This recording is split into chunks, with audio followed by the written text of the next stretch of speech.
Hello, Bernie Zaleha here. Today we dive into our next major theorist, Max Weber.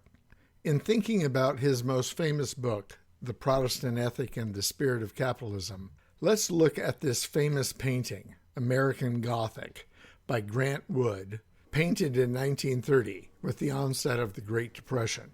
It's an interesting, somewhat ironic, and disturbing painting, one that has been widely associated with the American work ethic.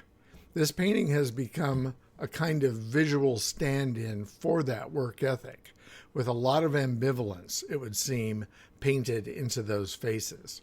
A question might arise: do these two people feel any love for one another?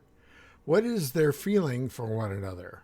What has produced this house, this church-like house behind them? Are they happy? Are they satisfied? What is the result of this work ethic?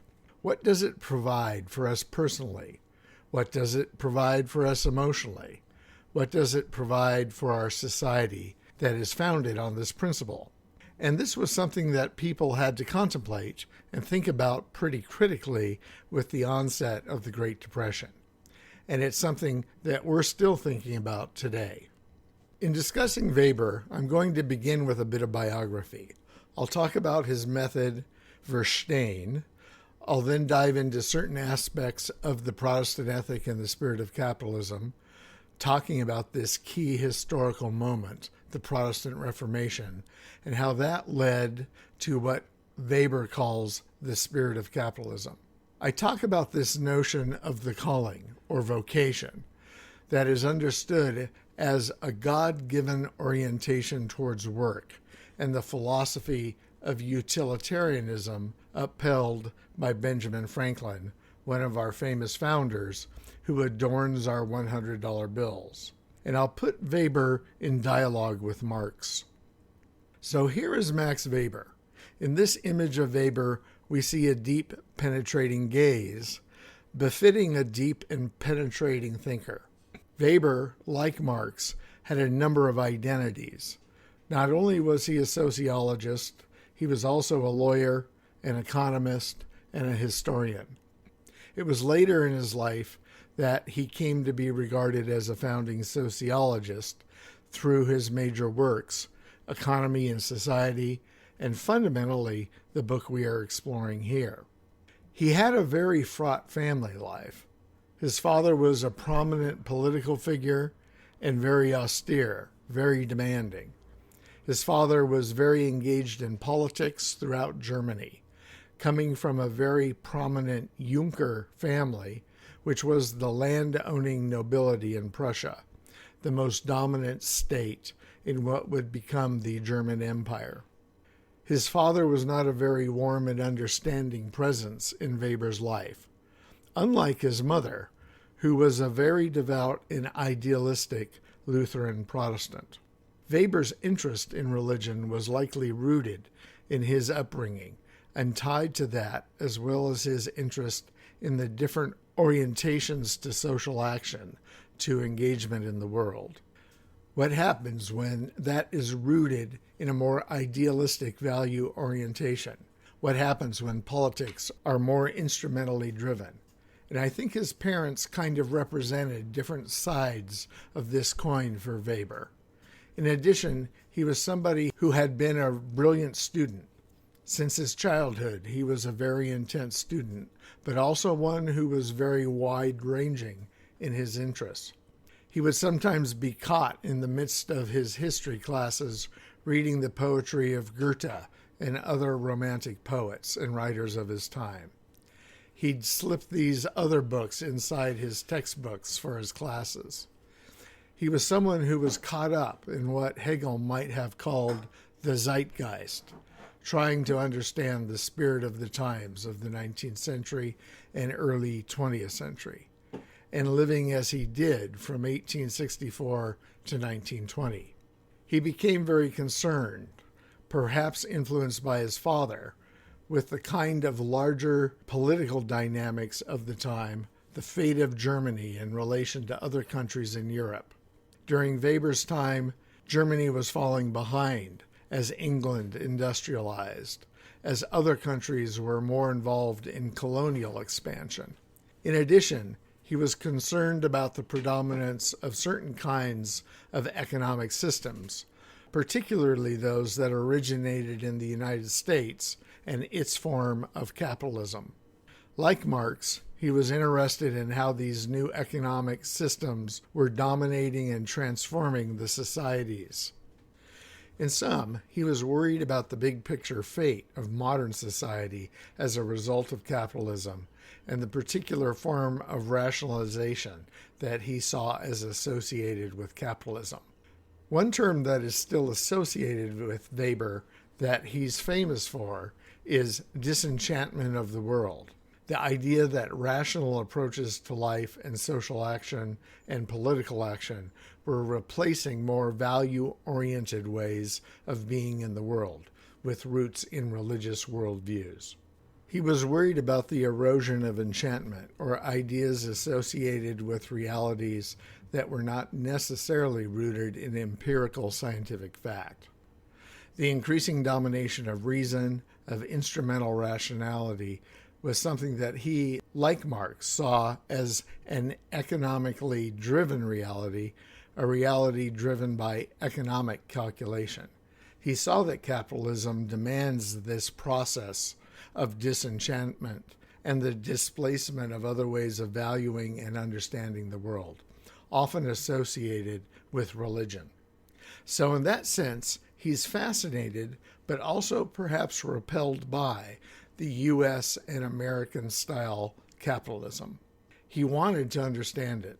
He was hugely influenced by, yet critical of, our friend Karl Marx, who was equally fixated on capitalism, yet did not center his investigation of how capitalism came into being on questions of culture or belief systems. Weber, in contrast, sees much more interaction. You could argue a kind of dialectical interaction going on between the ideas of a society and the political economy of that society. So we are going to dive into that idea now. For Weber, his question is, what meanings and motivations influence our social actions? And by social actions, he meant all kinds of different social actions. And Weber did not see us as isolated individuals engaging in actions. We're operating in concert with others as part of social groups and processes. That is the social for Weber. That is society at its most abstract and basic. So when do people act in terms of social actions? When are these actions carried out according to conformist ideas? We can think about this in terms of structure and agency. When are those actions overwhelmingly structured and conformist? And when do people act, on the other hand, according to new and creative ideas, and take on this kind of agency in that regard? What is the history behind this? What impact can ideas have on society in driving social change? Or, in Weber's famous phrase, he suggests that he wanted to understand, quote, the manner in which ideas become effective forces in history, end quote. See page 48 of the Routledge version of our book. In one reading, this is a challenge to Marx, because Marx can be understood as the historical materialist that sees all of our present circumstances as flowing out of the conflict between the capitalist class and the working class. The conflict between Weber and Marx, however, may be more apparent than real, as I'll mention in a bit. Regardless, Weber was fascinated by the notion of how ideas can also drive social change on a larger scale. Weber called his method of investigation Verstehen in the German. Translated in its most literal sense, it means understanding. But beyond that, it means understanding the meaning behind people's actions. So it seeks a deep interpretive meaning, a deep and interpretive understanding of how and why people are doing what they're doing. It's like when you're looking around and people are acting in a way that seems surprising or striking in some fashion. As a sociologist, you're trying to say, what is this? Why is this happening? What is motivating all these people, say graduate students here at UCSC, to strike, for instance? Why do people adopt new fashions, often at considerable expense? Why do the kinds of music people listen to constantly change? So Verstehen has come to mean a systematic interpretive process in which an outside observer of a culture, such as an anthropologist or sociologist, relates to, say, indigenous people or a subcultural group on their own terms and from their own point of view, rather than interpreting them in terms of the culture that the sociologist or anthropologist is from. Often we say, imagine that you are like an anthropologist from Mars who just landed here, and you're just trying to understand why this group is acting in a particular way. You're not of this culture. In like manner, Weber saw the United States and American-style capitalism as very exotic, and he drew on this deep approach to Verstehen to understand American capitalism. He drew on his own experience and understanding of Protestantism. So researchers can at times be both an insider and an outsider, as an ethnographer in thinking about this. In sociology, there's also an association of Verstehen to comparative and historical research. This relates to how people give meaning to the social world around them and how the social scientist assesses and evaluates the first-person perspective. So whenever we read social histories or see documentaries that have certain kinds of people who seem to embody the spirit of the time, these are the people selected by the filmmakers who seem to embody the worldview that they're studying. They become a kind of stand-in. In comparative historical research, the sociologist tries to find important spokespeople, not only large-scale samples of people, but individuals who can represent social perspectives through in-depth interviews. Your archive may be massive, with large quantities of data that you're sifting through, but as a sociologist, as a social theorist, which is what this class is about, you have to make it meaningful by having an ability to step back from the data and theorize with it, spot some patterns, see what are some commonalities in terms of the articulation of worldviews. Then come up with ideal type categories of X perspective versus Y perspective. These are like notions of a generation, like Gen X, Gen Y, Gen Z, millennials. These are all ideal type categories. They're not perfect. There are many people who are born in those time periods who don't totally fit or don't really fit at all. In fact, one might argue no single individual completely fits in any ideal type, but taken as a whole, we can abstract, we can synthesize, we can articulate these kinds of categories called ideal types. And that is also what Weber is constantly doing with his historical analysis. He's toggling back and forth between deep understanding of the culture and using his sociological lenses, his imagination, just to be able to identify patterns that he's seeing people embodying, what he's coming to see as some kind of zeitgeist, and then articulating that within an ideal type category. And that is what the categories of the Protestant ethic and the spirit of capitalism are. The Protestant ethic is an ideal type category, as is the spirit of capitalism, that he identifies through this process and investigative method of Verstehen. So the Protestant ethic and the spirit of capitalism explores this fascinating sociological mystery. How did this Protestant ethic get upheld by this small band, relatively speaking, of very ascetic, frugal, anti-consumerist Protestants living in the backwoods of New England during the early period of colonial invasion of North America, spending very little on themselves, doing very little for their own pleasure, as eventually symbolized in Grant Wood's kind of humorous and disturbing painting. Over the course of their lives, how did this group, tending to their own little farms, tending their own little businesses, lead to MCM prime, the general formula for capital? How did they create a particularly aggressive form of capitalism? How did their approach to life and their worldview, their way of understanding the world, lead to a transformative economic system that was going to have this massive impact, not only transforming life for them in New England, but the life of people around the United States and the whole planet?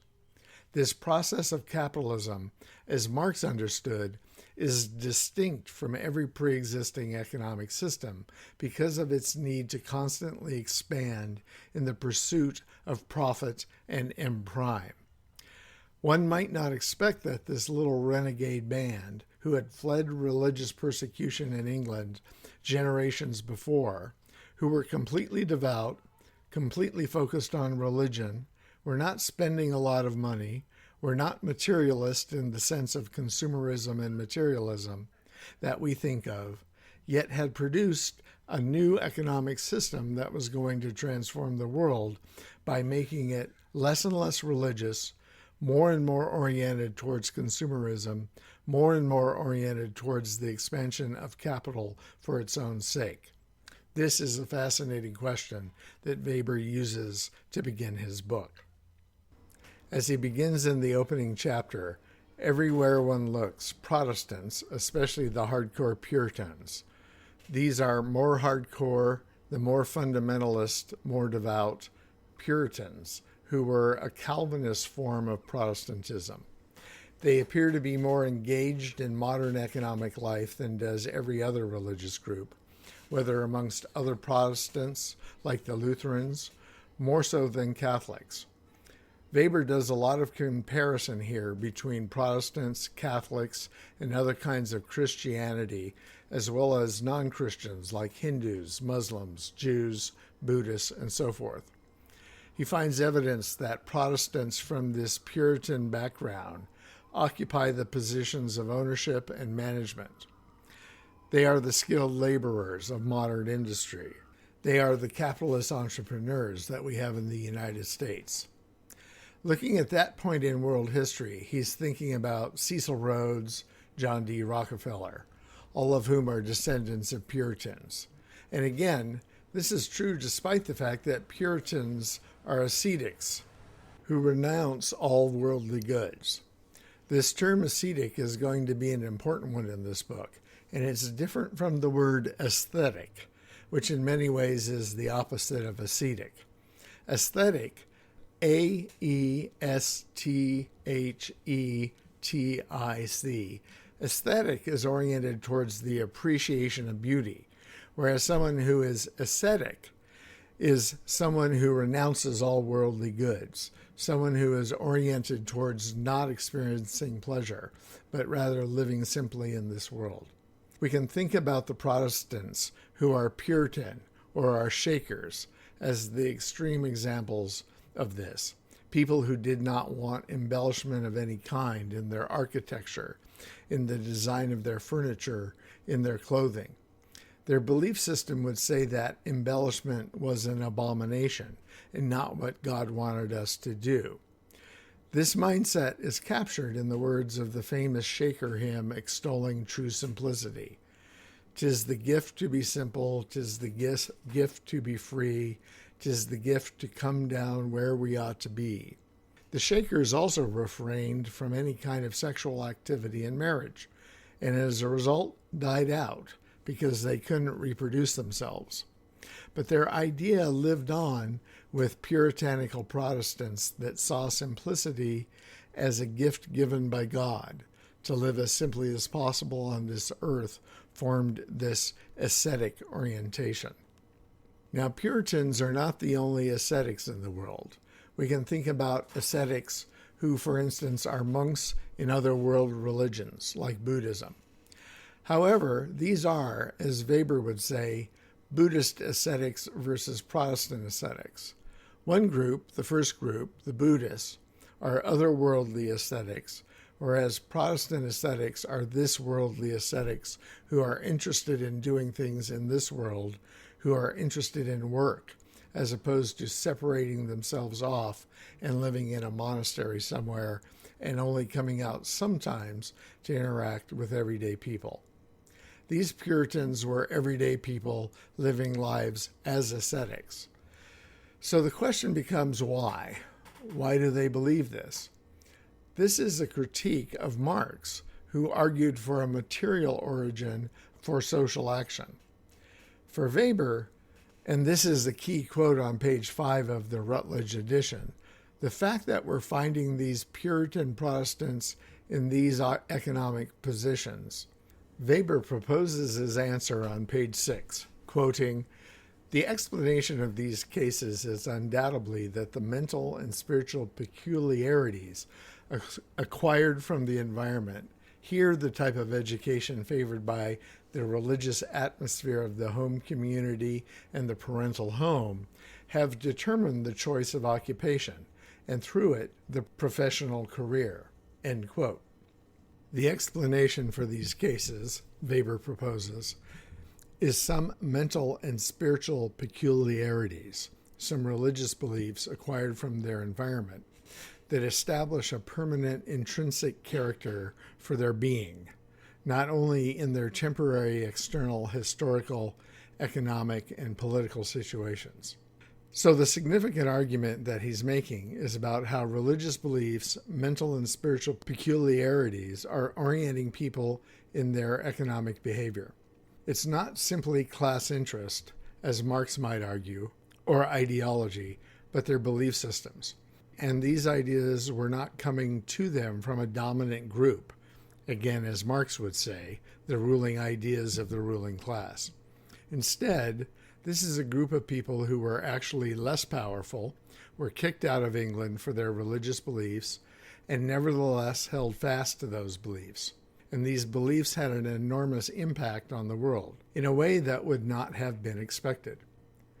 To understand where this is coming from, why they hold these beliefs, we have to understand Protestantism itself, and to understand the Protestant Reformation, which you are familiar with from world history. Some of us may be Protestants or may have been raised in a Protestant setting and learned about this in our own religious educations. We learned of the split of Protestantism from Catholicism during the Reformation period, which takes place over a number of centuries but can trace its origins to the 15th and 16th century, and then it continued into the 17th and 18th centuries. There's different moments within it, but it becomes this key turning point in the social history of Europe and of the world, triggering a variety of religious wars. I'm going to skip the details of all this history. Instead, we'll concentrate on the impacts to worldview that Weber identifies that this Reformation produced. So, and this quote is found on page 4 of the Routledge edition of the Parsons translation, page 36 of the Dover edition, and page 68 of the Kalberg translation. The Protestant Reformation meant not the elimination of the Church's control over everyday life, but rather the substitution of a new form of control for the previous one. And the previous one was the Catholic form of religious control. It meant the repudiation of a control which was very lax, at that time scarcely perceptible in practice, and hardly more than formal, in favor of a regulation of the whole conduct, which, penetrating to all departments of private and public life, was infinitely burdensome and earnestly enforced." End quote. This is a powerful quote, and one that speaks to this shift in religious practice that also then had a profound effect on how people end up orienting their social and economic actions.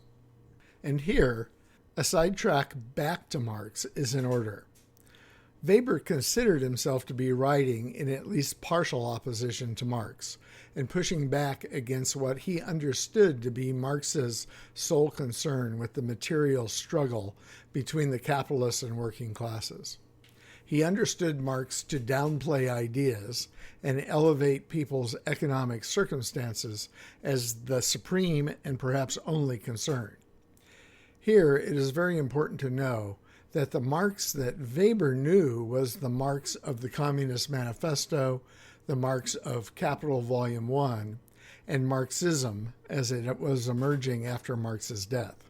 He knew nothing of the early Marx that we have spent time with, the Marx of alienation in the economic and philosophical transcripts, or the Marx in his contribution to the critique of Hegel's philosophy of right. In a sociology of religion class, we would spend some time with this last piece in particular. This is where Marx famously declares that religion is the opium of the people, which you'll find in our Tucker Reader at page 54. Most people who know this phrase usually imagine that Marx is saying this as a derogatory slam on religious belief, without knowing the whole paragraph in which it is situated. Here's that paragraph. Religious suffering is at the same time an expression of real suffering and a protest against real suffering.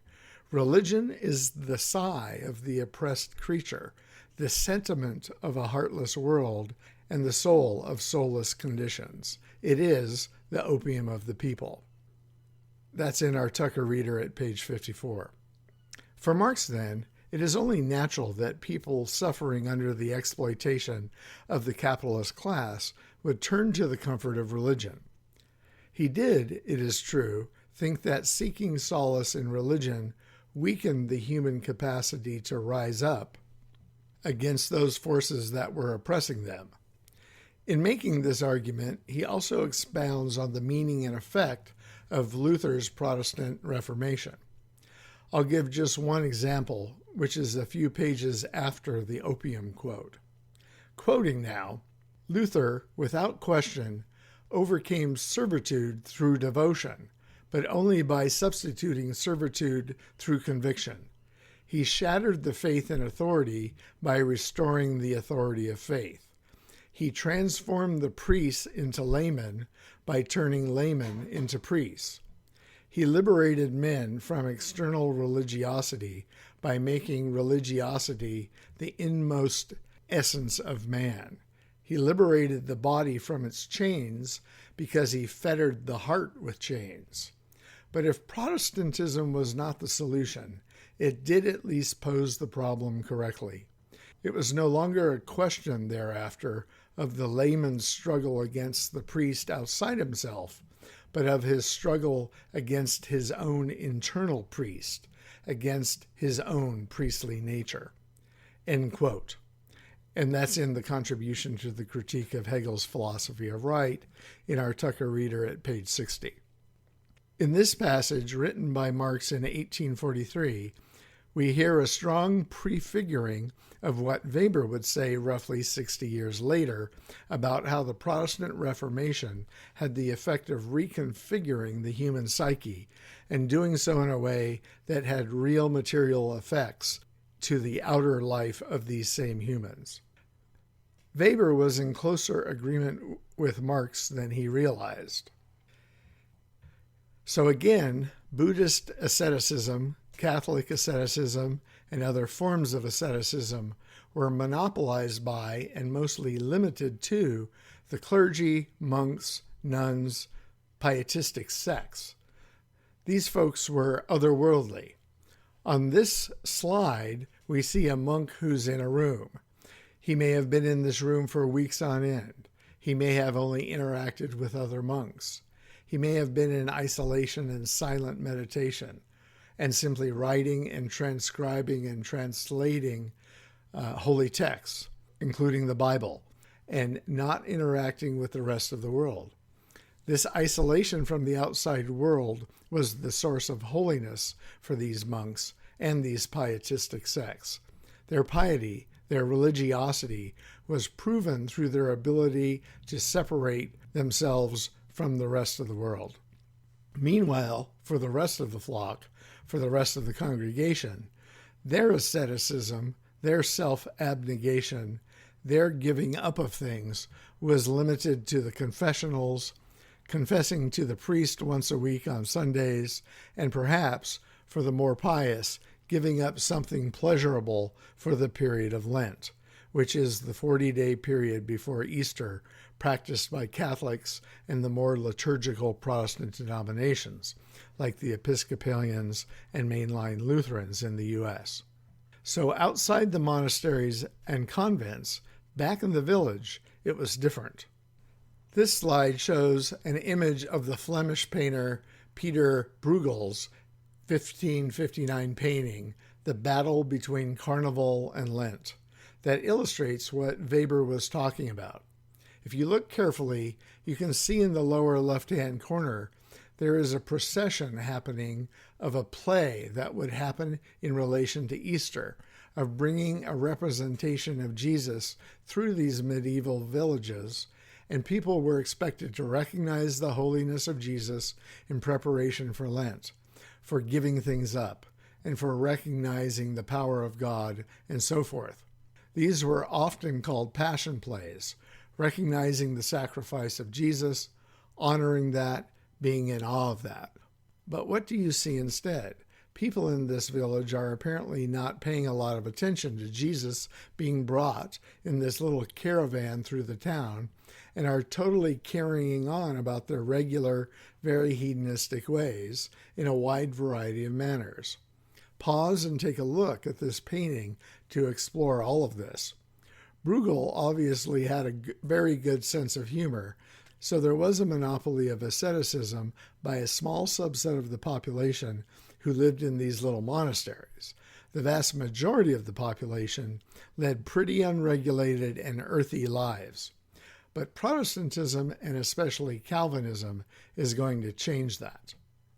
Let me pause here and say that I think Weber should have titled his book The Calvinist Ethic and the Spirit of Capitalism.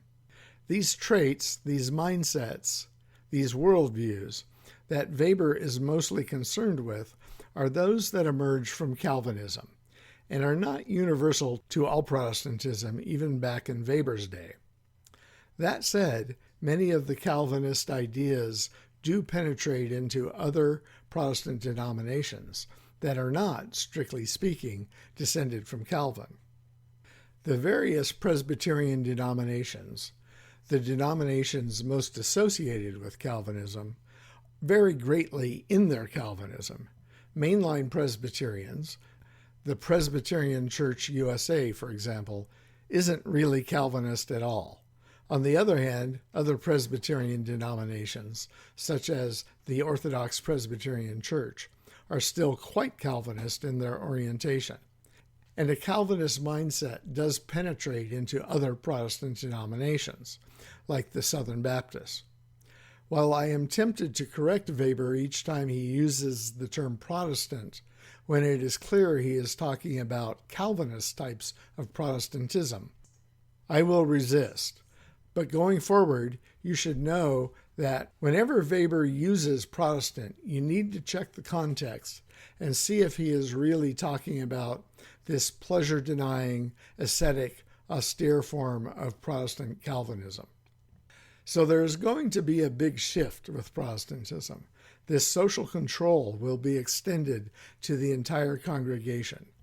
No longer is it primarily otherworldly. Now it is this worldly. Now we are expected to regulate our behavior, not only the small subset of the population of priests, monks, and nuns, but the entire population, and we are expected to do it in our daily lives. Remember, this is an ideal type category that Weber creates and writes about, not only in the Protestant Ethic and the Spirit of Capitalism, but in his writings on the sociology of religion, the sociology of world religions, which I strongly recommend for people interested in religion. There he divides up the world's religions into those that are this worldly and those that are otherworldly, as well as Occidental and Oriental religions. With the arrival of Protestantism, this form of asceticism is extended to the entire population. Rather than leading unregulated normal lives 6 days out of 7, and even some of the seventh day, now we are expected to have this constant, systematic regulation of our behavior. 7 days out of the week, 365 days a year. One should note that, in the Protestant conception, rather than going to the confessional, and rather than having an intermediary priest between us and God, we can have this direct, unmediated relationship with God, who at the same time has this direct and unmediated relation with us. So, God is constantly watching us. God is constantly aware, in this worldview, of the degree to which we are effectively regulating our behavior. So this leads, for Weber, to a profound form of rationalization of our behavior, rationalization of our everyday life. A word about what Weber means by rationalization. He means that you must constantly determine the most efficient means to an end. If your goal is to embody this Protestant ethic and this worldly asceticism, you need to rationalize and regulate each moment of your life. You're not going to practice some days and some days not. You're going to figure out how every single day you can most efficiently embody and achieve this ethic. It's a means to an end orientation, figuring out ahead of time and performing it in a systematic manner. With this asceticism, you are following certain virtues and do so effectively and efficiently, achieving such virtues as Christian piety, honesty, frugality, diligence, etc. The person who helps us to think about this worldly asceticism, the virtues, and the orientation towards a calling is Benjamin Franklin. Here, in one of our founders, Weber finds what he deems an embodiment of the spirit of capitalism, in almost classical purity, in Weber's phrase, while at the same time, also quoting, being free from all direct relation to religion. See page 14. Weber then, for the next 2 pages, quotes from Franklin's 1748 book, Advice to a Young Tradesman, and his 1736 book, Necessary Hints to Those That Would Be Rich. In this slide, we see an image of Franklin that does not really fit the Spartan image of frugality. He is not the ideal type. He is a little bit rotund, which speaks to the fact that he also enjoyed life in all kinds of ways. Once Franklin made his wealth, he was not opposed to spending it on pleasure. He was a humorist, was not particularly devout. For example, very late in life, when questioned about his religious beliefs by a friend, Franklin wrote back in a letter, in a manner that would later be echoed by Thomas Jefferson, that while Jesus' system of morals was, quote, the best the world ever saw or was likely to see, end quote, he nevertheless has some, quotes, doubts as to his divinity, end quote. There were people in Franklin's time and in ours that would have regarded such thoughts as extreme heresy, were they publicly known. Weber described Franklin's religious leanings as being that of a colorless deist, see page 19.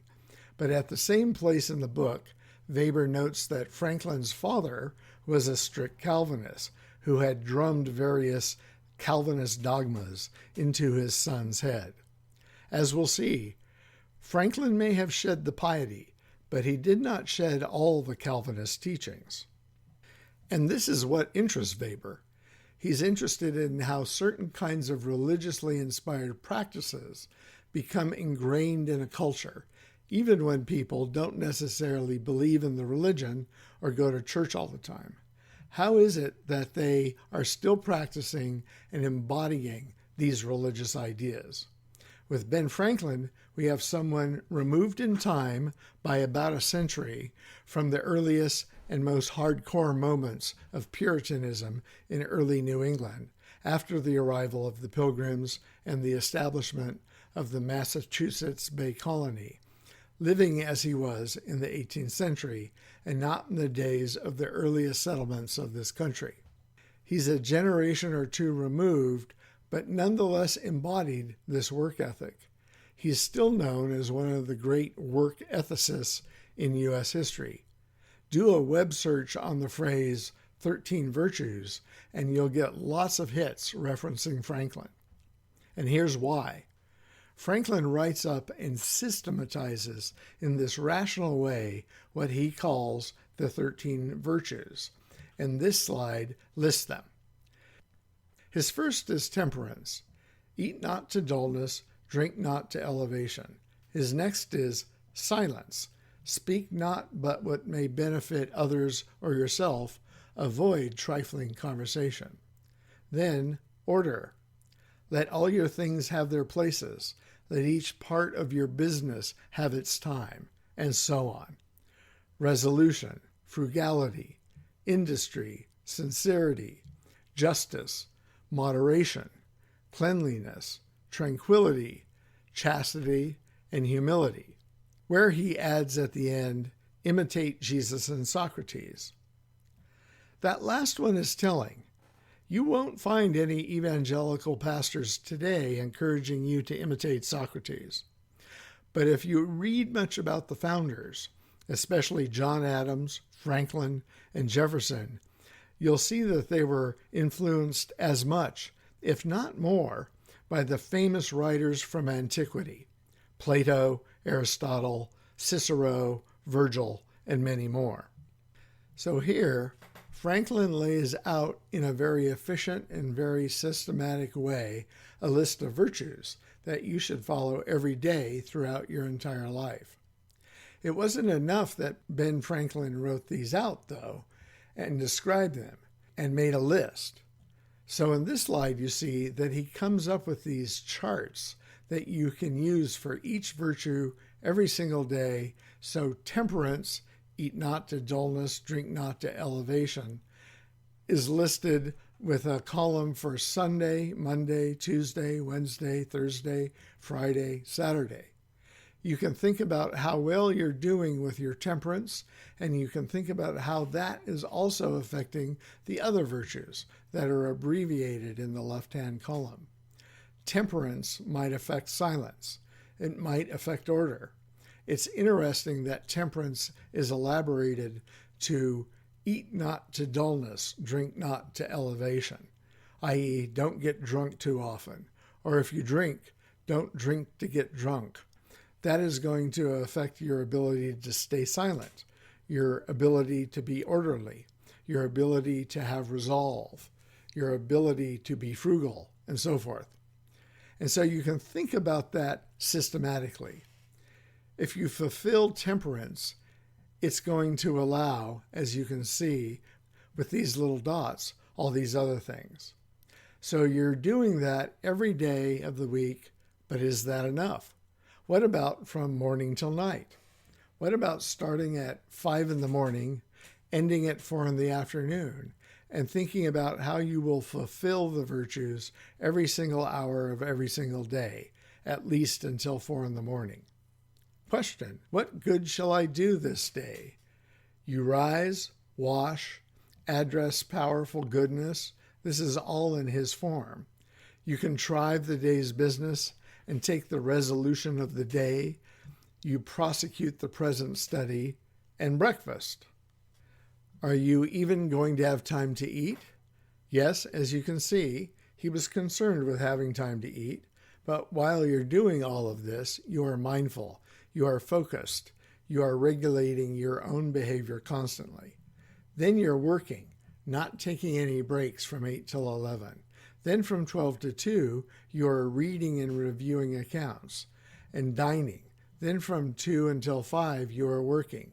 Then you are organizing yourself from 6 until 10, putting things in their place. Supper, music, or diversion or conversation. So there is time and a place for that as well, very limited time.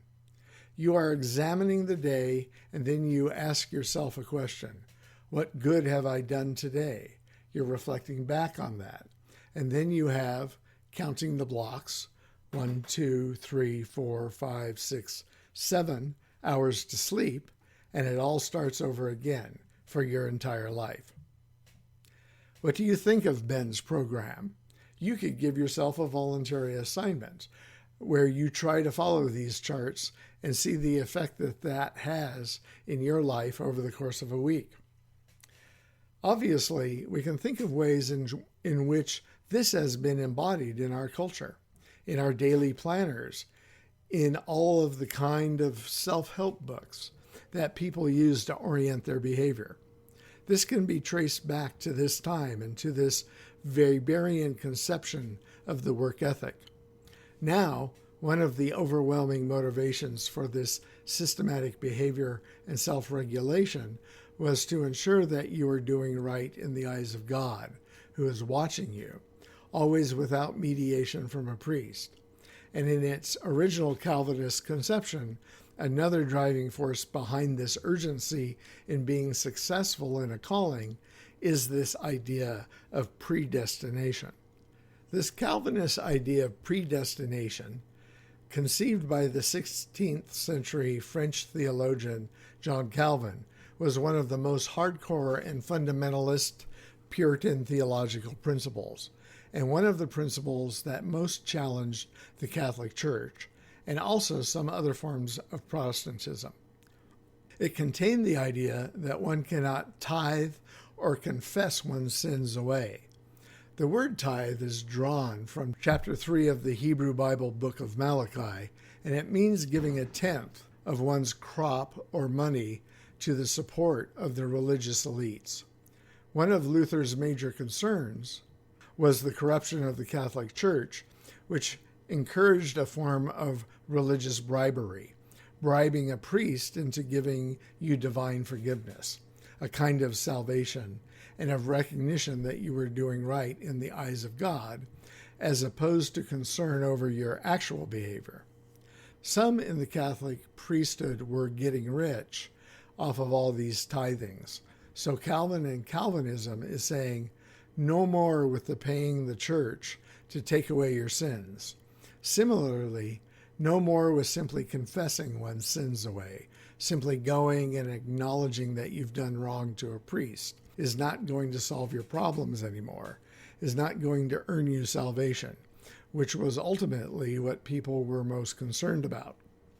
I should note that these are often called fire and brimstone Protestants, who believe that either you went to heaven and lived an afterlife of perpetual salvation in this wonderful heavenly realm, or you were going to burn eternally in the fires of hell. This was a terrifying prospect.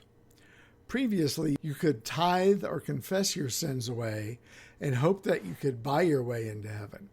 Under Calvinism, people are either predestined for heaven or hell by God at your birth, and there's no way for you to know until you die if you're going one way or the other. In this Calvinist model, you are either one of what were called the elect, who are destined to go to heaven, or not among the elect, and therefore among the damned who are going to burn in hell. Recall from your high school American literature class Reverend Dimsdale's Election Day sermon in Nathaniel Hawthorne's The Scarlet Letter. This is a terrifying prospect, even more terrifying than the existence of heaven and hell and the possibility that you're going to end up in hell, is that somebody already knows your eternal fate. God already knows. It's already been finally and irretrievably decided. What do you do? What can you do? Success in one's calling, leading to wealth, is a sign that one is chosen, and it is a sign that you are among the elect. Lack of success in one's calling, leading to poverty, is a sign of damnation. So you can look for evidence, for clues, that you are chosen, that you are among the elect. And that is fundamentally based on whether you have fulfilled your calling. In Calvinism, and in Protestantism more generally, there is this idea of your calling, and it is drawn on some passages in the Christian New Testament attributed to the Apostle Paul, that missionary of the early church, and some would say the actual founder, even inventor, of Christianity. He is the one who took the social movement founded by Jesus as a Jew among Jews for the benefit of his fellow Jews and universalized that movement into a path for universal salvation from sin for all people everywhere. And part of that salvation, according to Paul, was in the faithfulness to God's call upon the lives of the converts to this new religion. Weber explained this Calvinist idea this way, quoting, "For everyone without exception, God's providence has prepared a calling, which he should profess and in which he should labor, thereby fulfilling God's commandment to the individual to work for the divine glory." End of quote. See page 106. Fulfilling that calling means success, and that success is measured in wealth. That success is measured in the fact that as a result of your ability to fulfill the calling, you are being rewarded in the form of wealth. On the other hand, your lack of success, your lack of wealth, is a sign that you are damned to go to hell. As a result, as Weber points out, accumulating wealth itself becomes akin to a religious duty. It becomes an end in itself. In this religious worldview, it becomes a sign that you are chosen by God. I'm going to just read this quote that embodies this idea.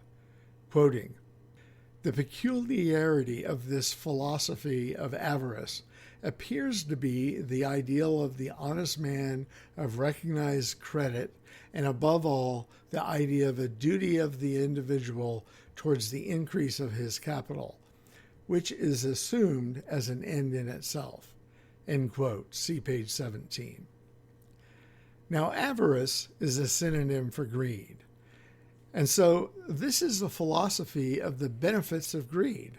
And under this interpretation of Calvinism, it appears strikingly to be the ideal of the honest man of recognized credit. The idea that God rewards those faithful to him with wealth. This is not a completely new idea. It can be found in various parts of the Hebrew Bible, such as the book of Proverbs. But usually, avarice or greed is usually regarded as a bad thing. For instance, the Christian New Testament book of 2 Timothy declares that the love of money is the root of all evil. In this new conception, according to Weber, becoming wealthy is fundamentally virtuous.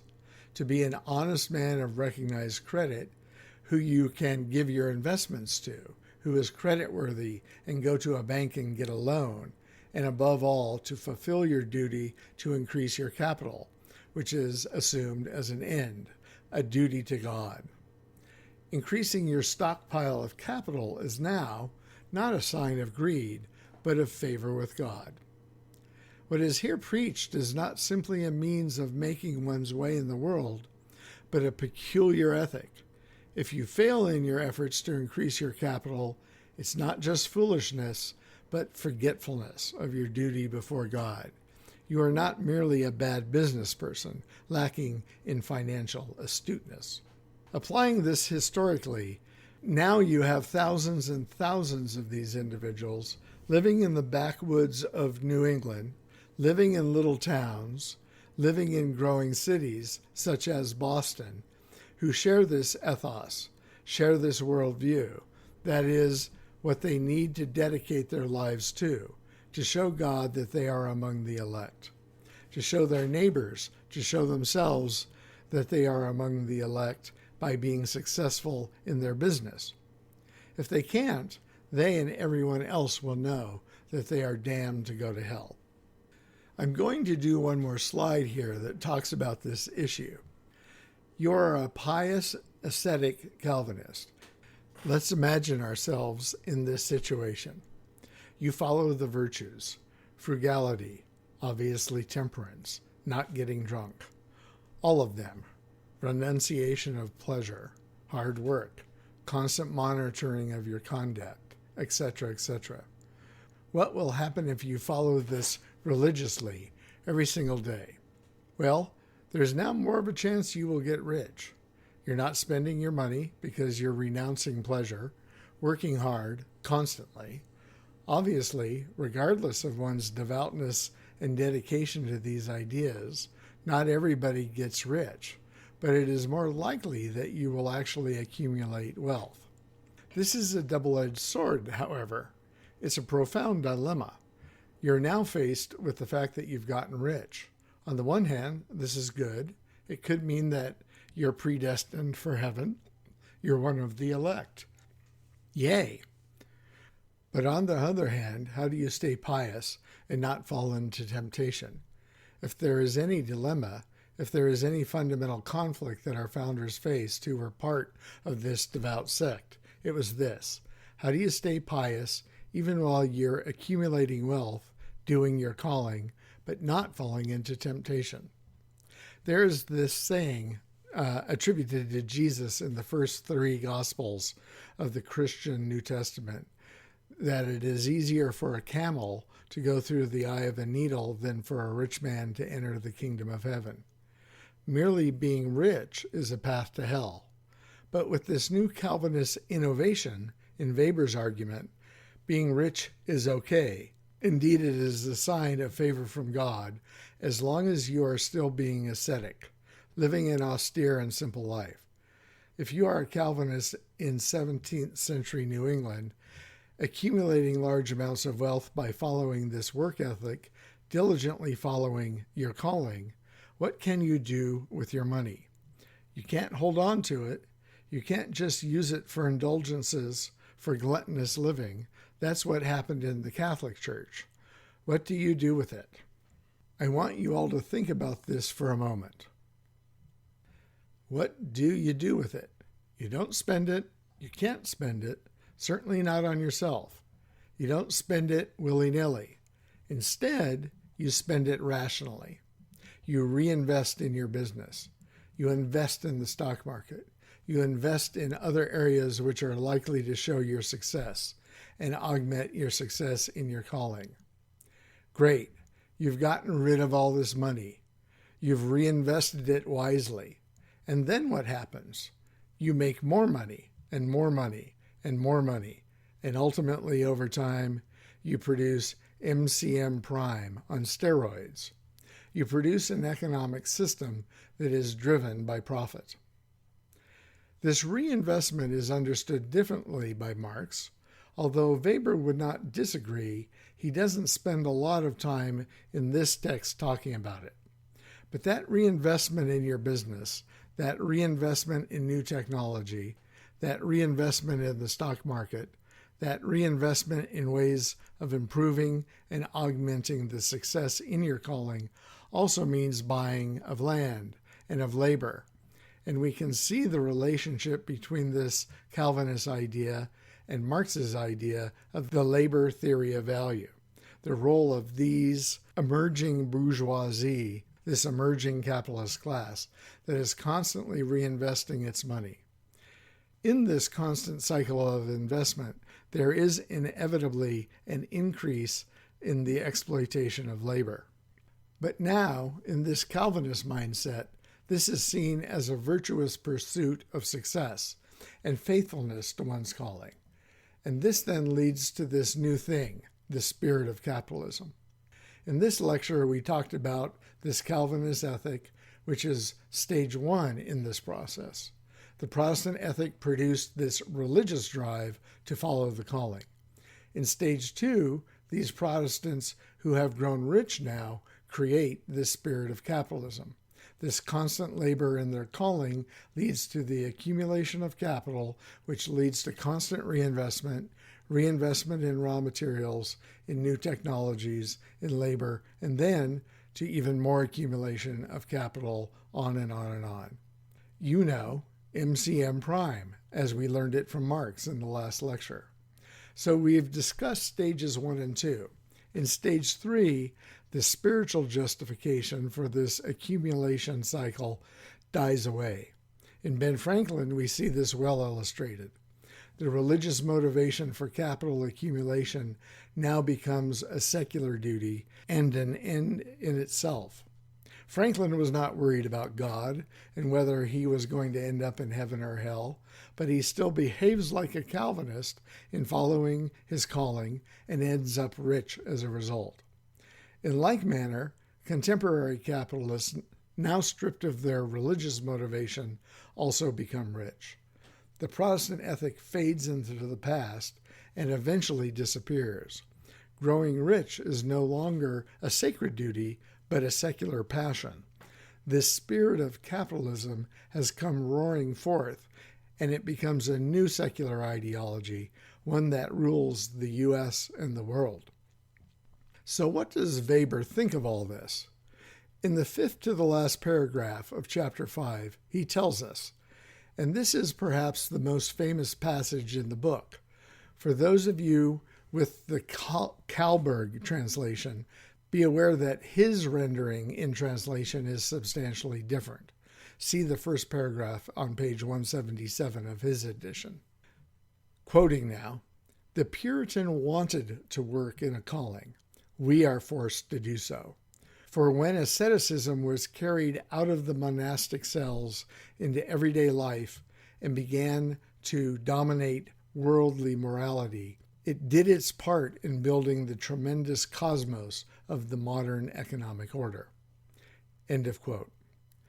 We can remember our earliest discussion about the Protestant Reformation and asceticism, that it used to be monopolized by the small little sect of monks, then became something that everyone in the congregation was expected to practice, and that they were increasingly regulated in their everyday behavior, constantly and rationally in order to do God's will. This asceticism came to dominate every aspect of our everyday morality. In so doing, it helps build this tremendous cosmos of the modern economic order, namely globalized capitalism. Continuing on now in the middle part of that paragraph and quoting now, "This order is now bound to the technical and economic conditions of machine production, which today determines the lives of all the individuals who are born into this mechanism, not only those directly concerned with economic acquisition, with irresistible force. Perhaps it will so determine them until the last ton of fossilized coal is burnt."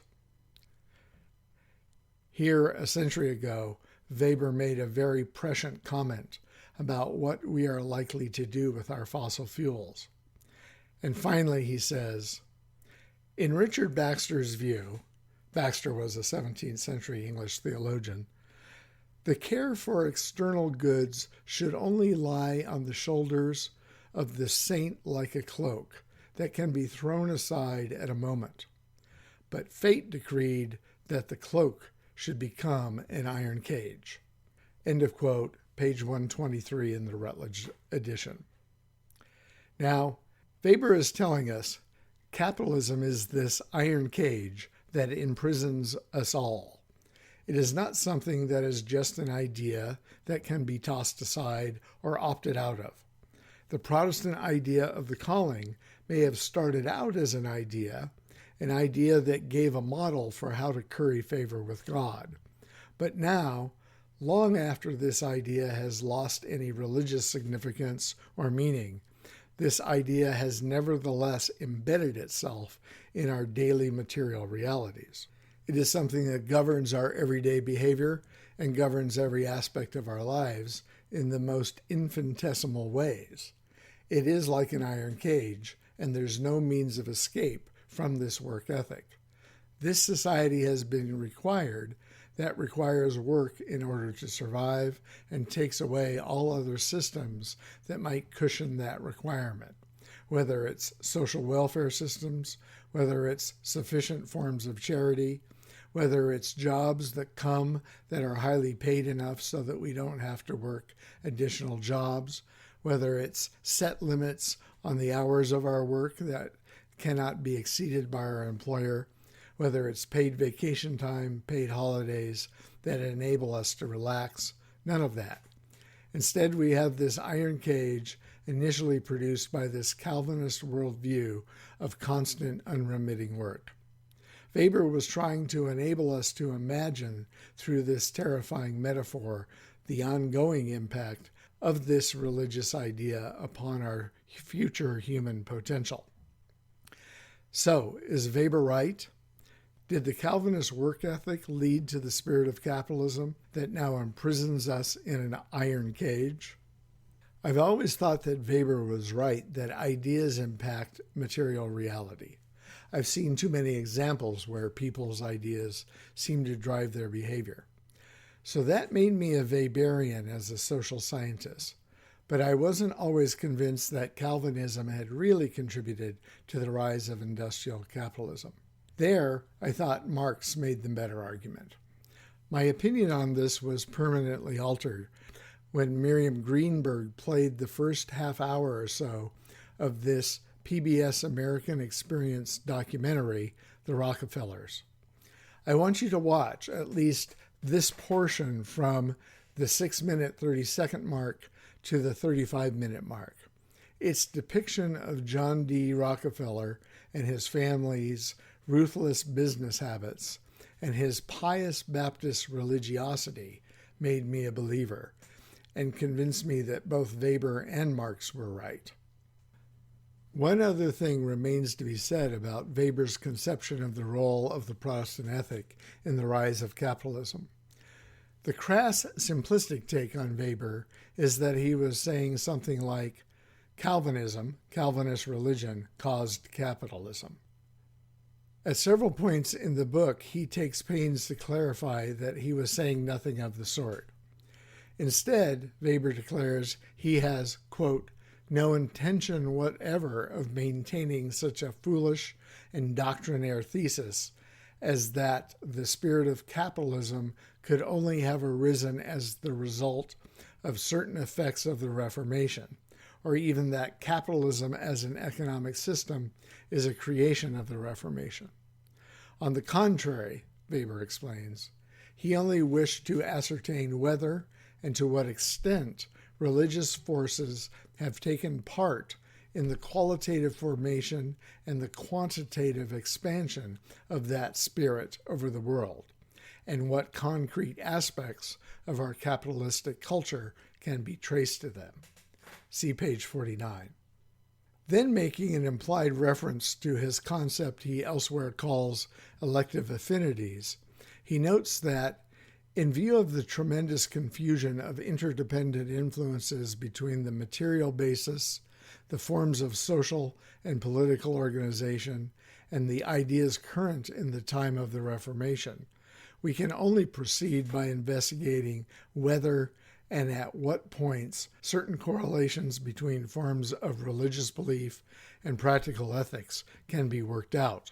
See page 49. Finally, Weber declares his attention to, as far as possible, clarify the manner and the general direction in which, by virtue of those relationships, the religious movements have influenced the development of material culture. See page 50. This concludes this lecture on Max Weber's The Protestant Ethic and the Spirit of Capitalism. I am appending to this lecture the approximately 33-minute clip of the Rockefellers documentary. In it, you will see Max Weber's ideas about a Calvinist ethic inspiring the spirit of capitalism in one dramatic historical individual, John D. Rockefeller. Be watching for how Rockefeller's wife, Laura, reacted to their son, John Jr.'s wish for Christmas. What element of their religious ideology does this illustrate?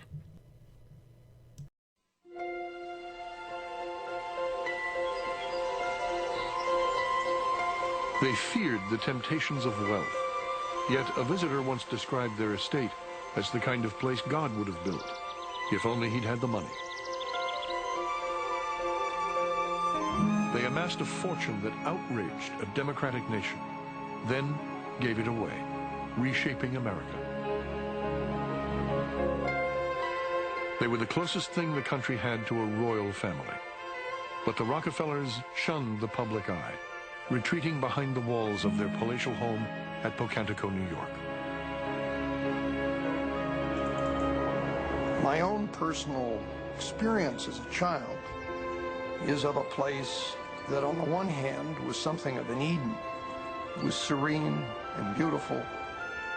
As we grew up, a number of us began to experience Pocantico also as something of a prison that cut us off from the larger world. The family found themselves haunted by the controversy surrounding John D. Rockefeller, king of Standard Oil. Vilified as a ruthless predator, as evil incarnate, he had created an industrial empire and a personal fortune on a scale the world had never known. The great drama for the Rockefellers is to deal with the wealth, to deal with it as a physical fact, to deal with this fortune as growing day by day in a way they can't control anymore. But also they have to deal with the fact of this money as a moral fact. How do you control it? How do you control yourself? In the drama of the Rockefellers, John D. Jr. was cast in an almost impossible role. Here was the son of the most controversial businessman in America, who had to figure out, by sheer force of character, a way to change the image and the direction of this family without openly repudiating this father he loved. In his quest for redemption and respectability, John D. Jr. would push his family to the pinnacle of American power. One of his sons would reach for the highest prize, the presidency, and provoke a new generation's rage and hostility. There's a million questions that you're going to have to answer, Mr. Rockefeller. Because you and your brothers, you're the ones that are the problem in this country. For more than a century, the Rockefellers' wealth and influence have attracted both attention and suspicion, and threatened to tear the family apart. Why do we want to preserve this power? Why do we want to devote our lives to maintaining all these institutions that have been created by the family?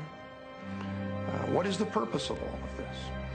And I think for many of us, we came to realize that the real problem of life is the integration of power and goodness.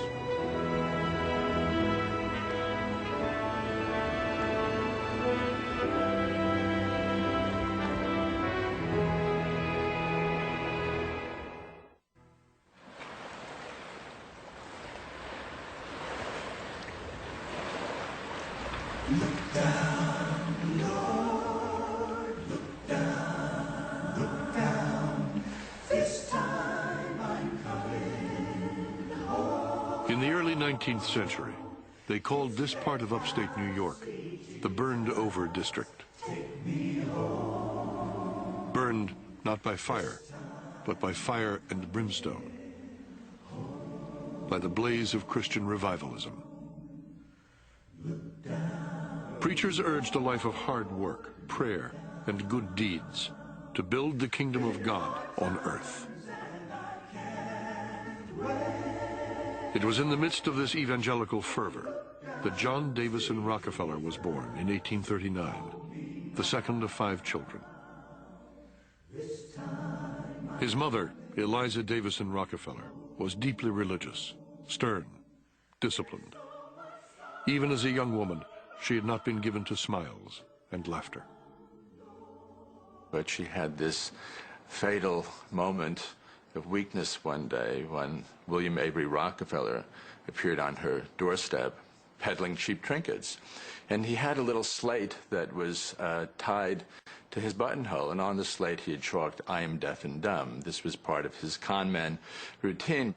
And Eliza, quite out of character, was immediately smitten by this charming rascal, and in fact proclaimed in his presence, "I'd marry him if he weren't deaf and dumb." He's a scoundrel. Apparently an enchanting scoundrel in person, and he certainly enchanted Eliza, and apparently enchanted a good many other women too, which is part of being a scoundrel. Unlike his devout wife, William Avery Rockefeller kept away from the church. He was a traveling man, a salesman who sold quack cures from a wagon out on the western frontier. People whispered about his footloose life. They called him Devil Bill. He would come and go as he pleased, never with advanced warning. He'd be away for months. There'd be credit at the store. One winter, he ran up a bill in one store of $1,000. In the 19th century, that's an enormous sum of money. But then he would come back, most frequently at night, so people would never know where he came from.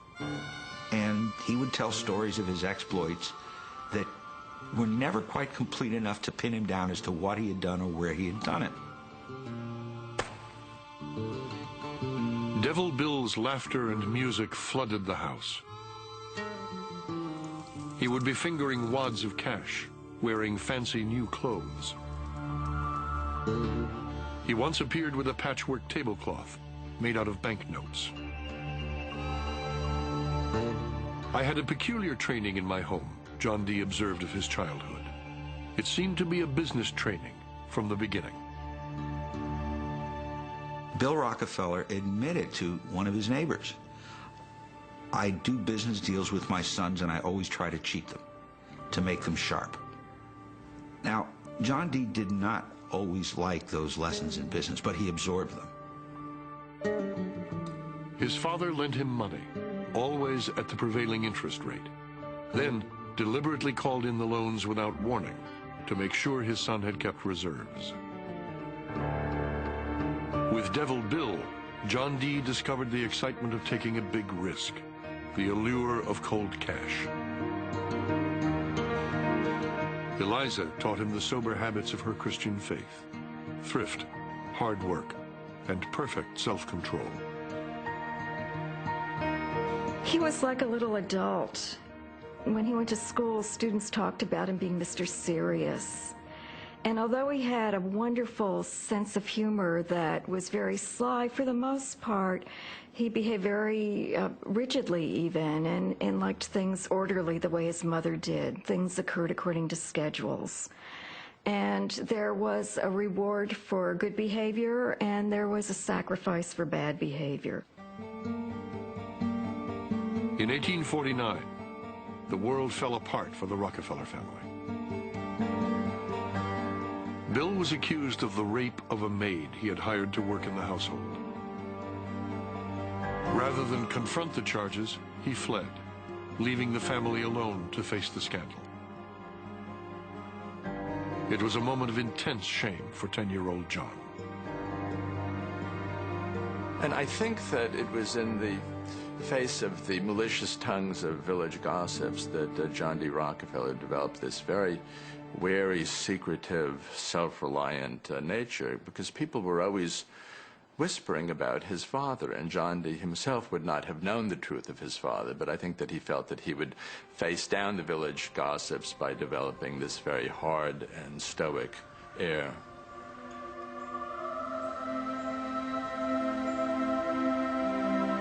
Eliza and her 5 children found refuge in the local Baptist church. Each Sunday, when the collection plate was passed around, she urged young John to contribute his few pennies. He came to associate the church with charity. A Baptist preacher once encouraged him to make as much money as he could, then give away as much as he could. It was at this moment, Rockefeller later recalled, that the financial plan of my life was formed. But the sound of coins in the collection plate still had the distant ring of Devil Bill. John D. came to associate money with those rare times that father came home flush with cash from the road, and that the Rockefellers briefly functioned as a real family. And I think the fact that John D. grew up in this perpetually insecure situation, wondering when father would come home, wondering if they would pay off the credit at the general store, created a person who had an abnormal need not only for a large amount of money, but for constant security, and somebody who disliked surprises, somebody who wanted to master chance and outwit fate.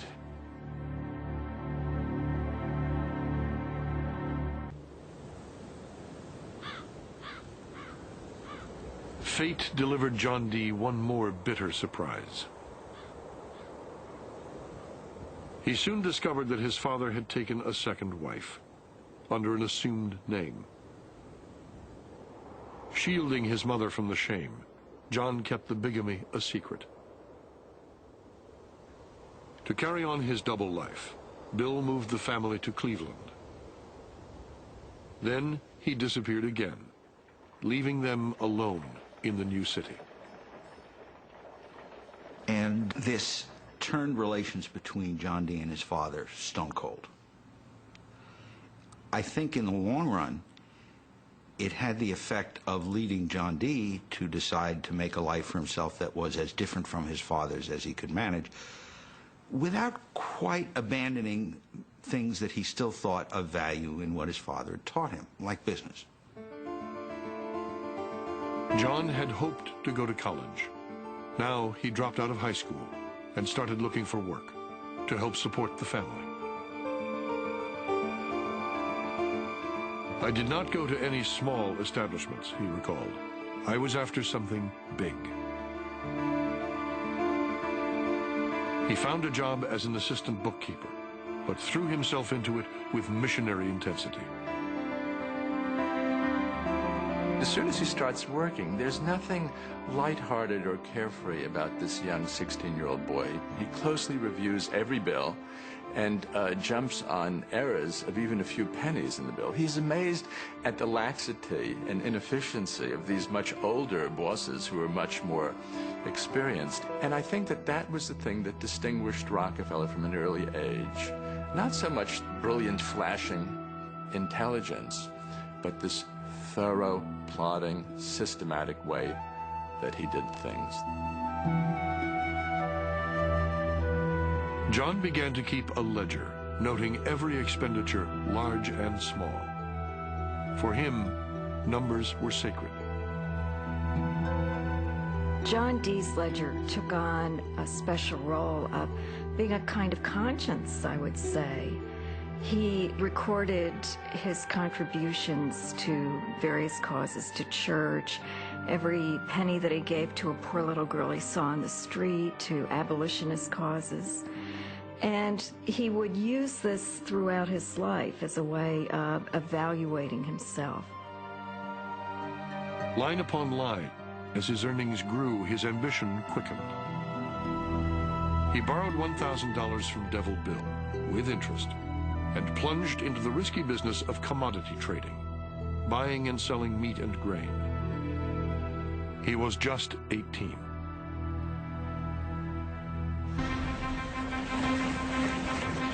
Only a year later, the something big he was looking for surfaced in the backwoods of Pennsylvania. Oil, to grease the wheels of America's infant industries. Oil, to fuel an explosion of growth. News of the discovery unleashed pandemonium as thousands of speculators descended upon the region. Overnight, wildcatters stripped away whole forests and put up thousands of rickety derricks, hoping to strike black gold. As the oil gushed skyward, fantastic stories appeared of instant fortunes. Among the Cleveland businessmen lured to was John D. Rockefeller. He was no wildcatter. He saw that drilling for oil was a very risky business. Refining, not drilling, he decided, was where the steady money was to be made. Soon, a new rail line linked Cleveland with the oil region. Rockefeller built his refinery right beside it. It was one of the first in the city to produce kerosene, a new fuel for lamps that was cheap and clean. The poor man's light, as John Dee called it, would bring a brilliant glow into American homes. The soaring demand for it, he was convinced, would make him rich. I shall never forget how hungry I was in those days, he later wrote. I ran up and down the tops of freight cars. I hurried up the boys. Obsessed with the business of oil, he mastered every detail, developed new products to sell. By age 25, his refinery was one of the largest in the world. He really mortgaged his life up to the hilt. He borrowed tens of thousands of dollars, which is the equivalent, of course, of millions today. He had the strength of this vision that this was where his destiny was, and this is where the destiny of this country was. The country was going to kind of ride to greatness on this tidal wave of oil. And he constantly felt that he would inevitably triumph in some fundamental way. He honestly believed that he had a calling to make money, and that it was a gift that had been bestowed upon him by God.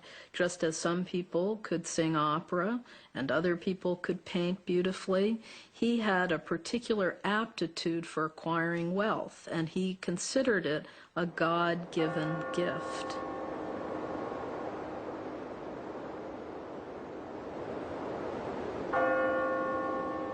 John Dee tended his faith as carefully as his business. As a lowly clerk, he paid for a slave's freedom and gave to a Catholic orphanage. As he grew rich, his donations grew more generous, especially for his church in Cleveland. He falls in love with this church. He sweeps the chapel. He rings the bell. He lights the candles. He teaches in the Sunday school. He seems to find in the church a refuge from the sort of sin that he has encountered with his father. Soon, John was drawn to a young woman as devout and determined as he was. Laura Spellman was an 1840s, 1850s feminist. She was the valedictorian of her high school graduating class, the same class that John Dee was in, and the title of her address was "I Can Paddle My Own Canoe," and it was a plea for women's suffrage in 1855.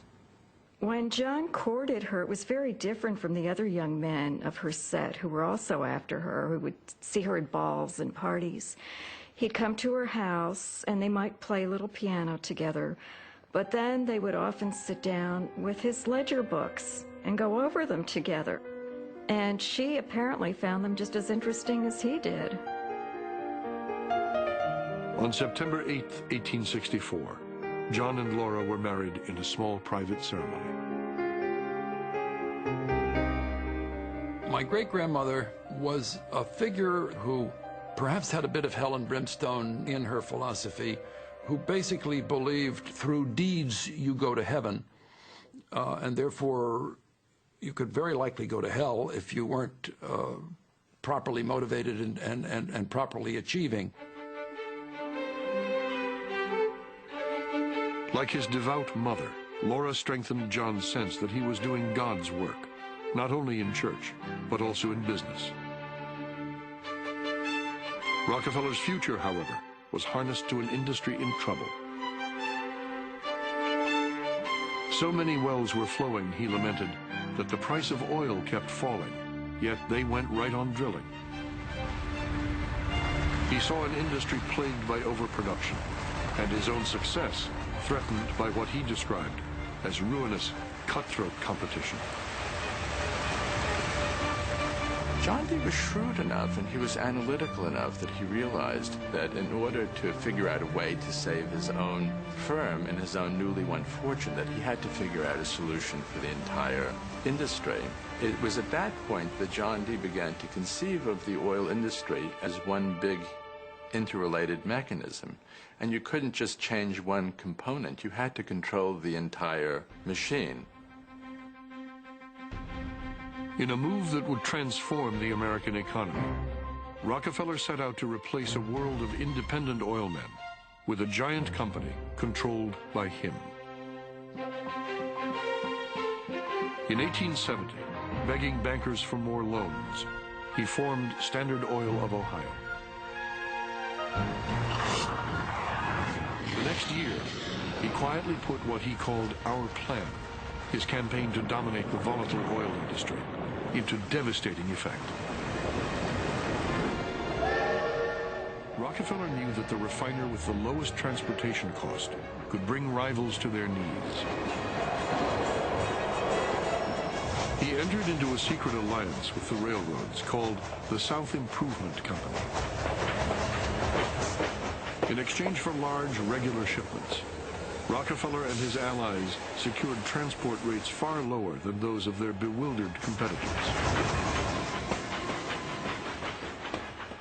Ida Tarbell, the daughter of an oil man, later remembered how men like her father struggled to make sense of events.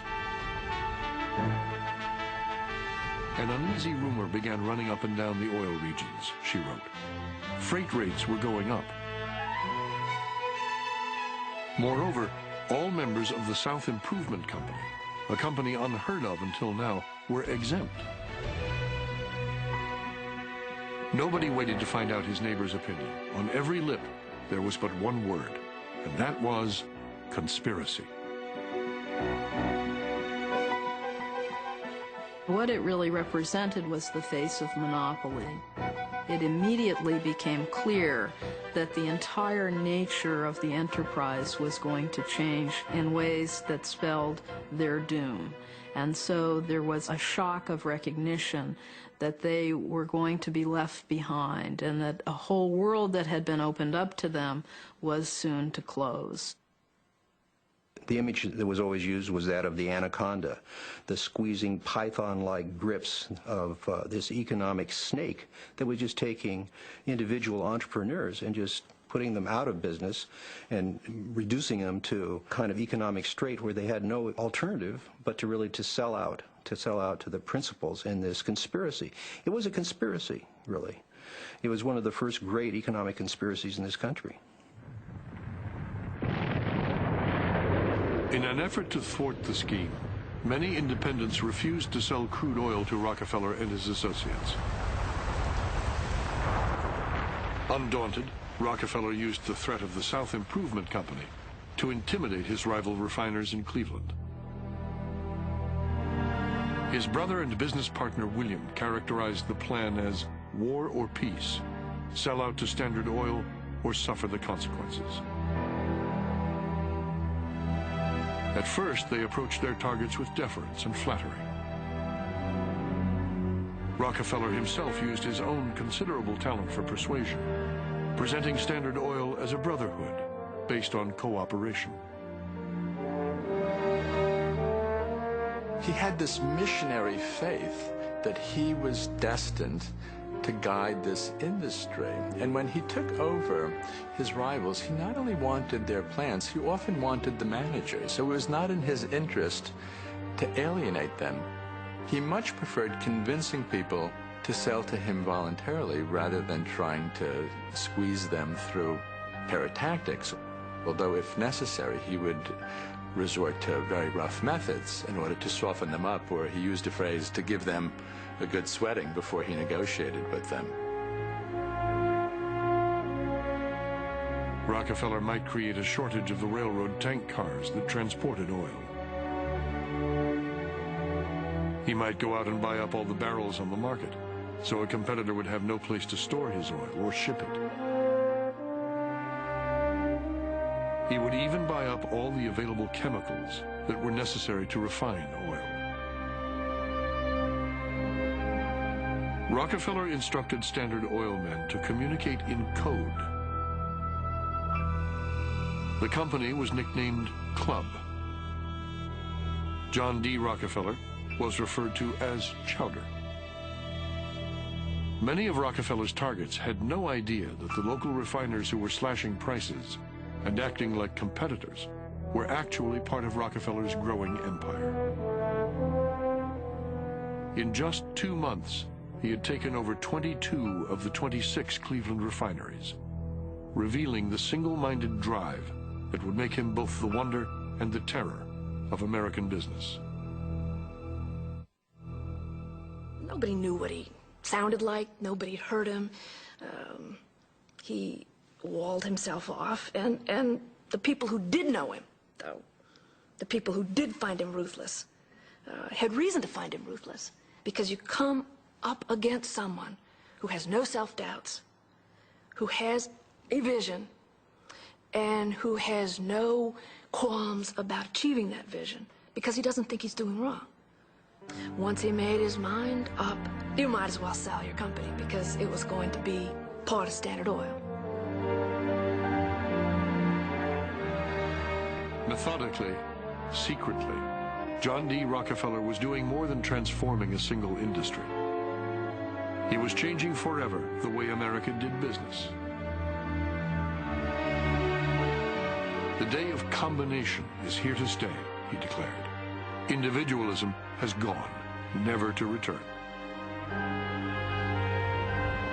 By 1879, when Rockefeller is 40, he controls 90% of the oil refining in the world.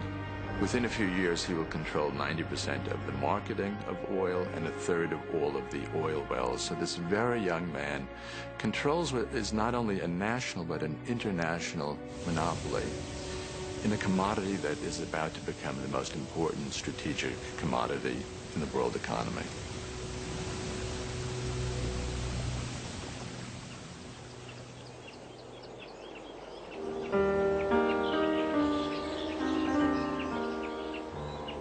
Rockefeller relished time spent with Laura.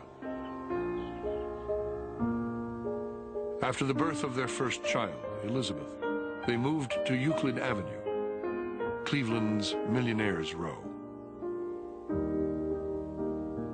Although Rockefeller could have afforded any mansion on the street, he deliberately picked a more modest house, where his 3 remaining children were born: Alta, Edith, and his only son, John Jr. Convinced that riches led to sin, Rockefeller, now one of America's richest men, faced a difficult task in raising his children. They seemed a bit afraid of this wealth, and they felt they should continue to live as they had in the past, with very simple wardrobe, children sharing toys, children earning allowances, that this was an important part of building character and continuing the virtuous life, that to in some way give in to too much luxury would lead one astray. Laura compelled young John to wear his sister's remade hand-me-downs until he was 8. She once proudly confided to a neighbor, "I am so glad my son has told me what he wants for Christmas, so now it can be denied him." After she was diagnosed with consumption, the Rockefellers began to spend more time at Forest Hill, their 79-acre estate outside of Cleveland. Despite its grand facade, he insisted the interior remain bare of all signs of luxury or pretension. Money, Junior recalled, was something there, like air or food or any other element, yet it was never easily attainable. In the setting where all this frugality and restraint was practiced in the household, he was surrounded by hundreds of acres of gardens, lakes where they could ice skate, every outer manifestation of wealth. And then in the intimate family setting, he was being raised like a poor little kid. To earn pocket money, Junior mended doors, killed flies, and sharpened pencils, dutifully keeping track of every penny in a ledger, just like his father. He attended prayer meetings and recited temperance slogans without complaint. By age 10, he had signed a solemn oath that he would abstain from tobacco, profanity, and the drinking of any intoxicating beverages. Junior and his sisters were constantly pushed by their mother to cleanse their souls of sin. Every Sunday afternoon, Laura would sit down with the children and they would discuss what she called their ill-conceived actions of the week. And that were the besetting sins. And the idea was to examine what they did and basically ask forgiveness and analyze how they could improve their behavior for the next week. The most important lesson that she taught the children was what is your duty, and that is what is to guide your life. Service to others. You are not here just for your own enjoyment or even just simply to pray. You have a purpose beyond that.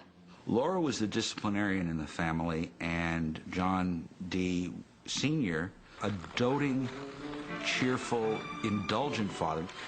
He plays with his children, his son, teaches them to skate. When they're a little older, he ties a white handkerchief to the back of his belt and he leads the kids on bicycle chases across his estate. Rockefeller led his children through the winding roads at Forest Hill, revealing a boyish excitement that few outsiders ever saw.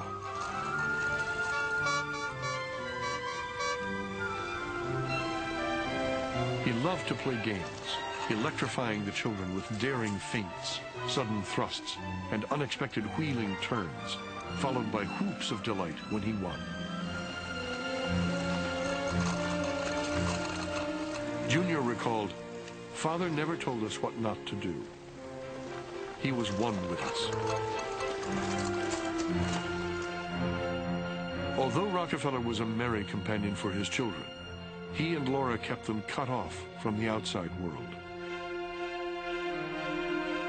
"We went rarely, practically not at all, to neighbors' houses," John Jr. remembered.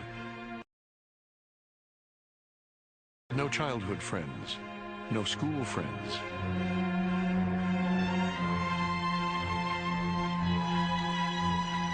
The austerity drilled into John D. by his mother Eliza still reigned in the Rockefeller family. At age 76, immobilized by a stroke, she died with her eldest son at her side. She never knew her husband had taken a second wife. Rockefeller expected his estranged father to attend the funeral. When Devil Bill failed to show, it was the last straw.